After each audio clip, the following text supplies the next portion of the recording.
नमस्कार दोस्तों, विष्णु पुराण में आपका बहुत बहुत स्वागत है। आज हम विष्णु पुराण के द्वितीय अंश के 9वें अध्याय को शुरू करते हैं। ज्योतिष चक्र और शिशुमार चक्र। श्री पराशर जी बोले, आकाश में भगवान विष्णु का जो शिशुमार के समान आकार वाला तारामय रूप देखा जाता है, उसके पुच्छ भाग में ध्रुव अवस्थित है। यह ध्रुव स्वयं घूमता हुआ चंद्रमा और सूर्य आदि ग्रहों को घुमाता है। उस भ्रमणशील ध्रुव के साथ नक्षत्रगण भी चक्र के समान घूमते रहते हैं। सूर्य, चंद्रमा, तारे, नक्षत्र और अन्य समस्त ग्रहगण वायुमंडलमयी डोरी से ध्रुव के समान बंधे हुए हैं। मैंने तुमसे आकाश में ग्रहगण के जिस शिशुमार स्वरूप का वर्णन किया है, अनंत तेज के आश्रय स्वयं भगवान नारायण ही उसके हृदय स्थित आभार है। उत्तानपाद के पुत्र ध्रुव ने उन जगतपति की आराधना करके तारामय शिशुमार के उच्च स्थान में स्थिति प्राप्त की है। शिशुमार के आधार सर्वेश्वर श्री नारायण है। शिशुमार ध्रुव का आश्रय है और ध्रुव में सूर्यदेव स्थित है। तथा हे विप्र, जिस प्रकार देव, असुर और मनुष्यादि के सहित यह संपूर्ण जगत सूर्य के आश्रित है, वह तुम एकाग्र होकर सुनो। सूर्य 8 मास तक अपनी किरणों में 6 रसों से युक्त जल को ग्रहण करके उसे 4 महीनों में बरसा देता है।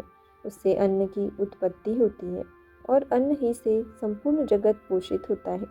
सूर्य अपनी तीक्ष्ण रश्मियों से संसार का जल खींचकर उससे चंद्रमा का पोषण करता है और चंद्रमा आकाश में वायुमयी नाड़ियों के मार्ग से उसे धूम, अग्नि और वायुमय मेघों में पहुंचा देता है। यह चंद्रमा द्वारा प्राप्त जल मेघों से तुरंत ही भ्रष्ट नहीं होता, इसलिए अभ्र कहलाता है। हे मैत्रेय, कालजनित संस्कार के प्राप्त होने पर यह अभ्रस्त जल निर्मल होकर वायु की प्रेरणा से पृथ्वी पर बरसने लगता है। हे मुने, भगवान सूर्यदेव नदी, समुद्र, पृथ्वी तथा प्राणियों से उत्पन्न इन 4 प्रकार के जलों का आकर्षण करते हैं तथा आकाश गंगा के जल को ग्रहण करके वे बिना मेघादि के अपनी किरणों से ही तुरंत पृथ्वी पर बरसा देते हैं। हे द्विजोत्तम, उसके स्पर्श मात्र से पाप पंख के धुल जाने से मनुष्य नरक में नहीं जाता, अतः वह दिव्य स्नान कहलाता है। सूर्य के दिखलाई देते हुए बिना मेघों के ही जो जल बरसता है, वह सूर्य की किरणों द्वारा बरसाया हुआ आकाश गंगा का ही जल होता है। कृतिका आदि विषम नक्षत्रों में भी जो जल सूर्य के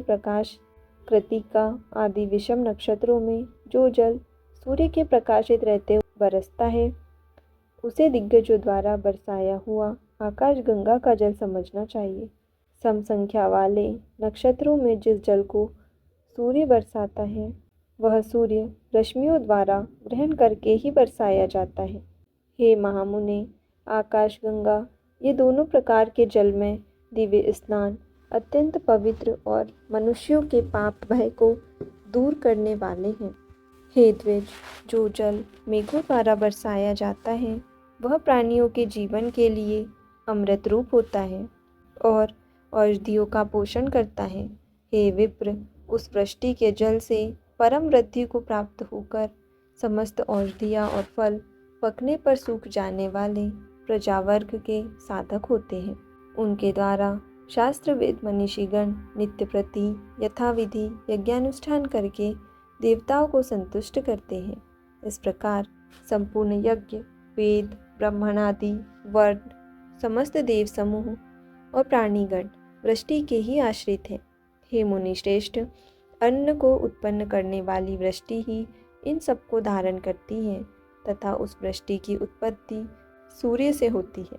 हे मुनिवरोत्तम, सूर्य का आधार ध्रुव है, ध्रुव का शिशुमार है तथा शिशुमार के आश्रय श्री नारायण है।